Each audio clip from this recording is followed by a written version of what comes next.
সকলকে স্বাগতম জানাচ্ছি কুকিং ব্লগের আরেকটি রেসিপিতে। চিংড়ি মাছের মালাইকারি রেসিপিটি সম্পূর্ণ দেখার অনুরোধ রইল।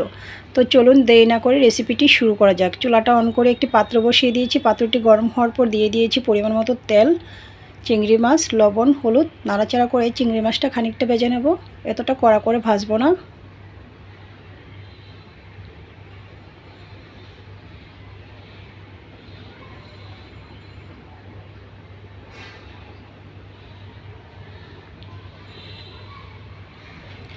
মাছ ভাজি হয়ে গিয়েছে। এই পর্যায়ে মাছটা নামিয়ে নিয়েছি। একই পাত্রে দিয়ে দিয়েছি আরও খানিকটা তেল, ফোড়নে দিয়েছি কুচি করে রাখা পেঁয়াজ, তেজপাতা, এলাচ, দারচিনি।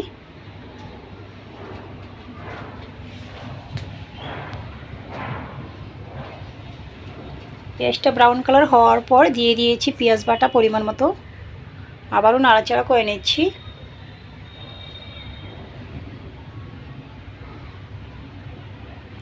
স্বাদ মতো কাঁচা লঙ্কা দিয়েছি। মশলা কষানোর জন্য অল্প পরিমাণে জল দিয়েছি। মশলায় দিয়েছি হলুদ গুঁড়া, স্বাদ মতো লঙ্কার গুঁড়া,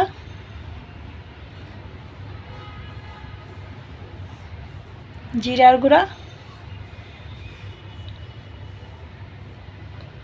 ধনিয়ার গুঁড়া, স্বাদ মতো লবণ। নাড়াচাড়া করে মশলাটা কষিয়ে নিচ্ছি।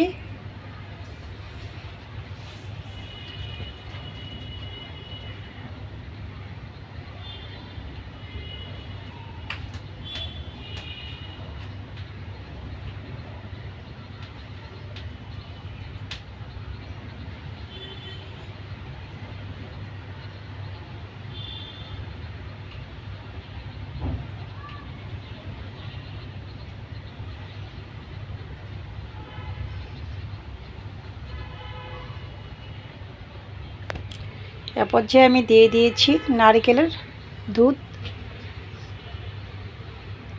ভেজে রাখা চিংড়ি মাছ,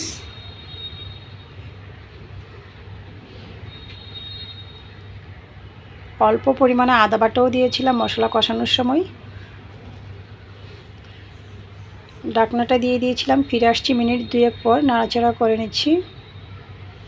ঢাকনা নামিয়ে আবারও ঢাকনাটা দিয়ে দিয়েছি।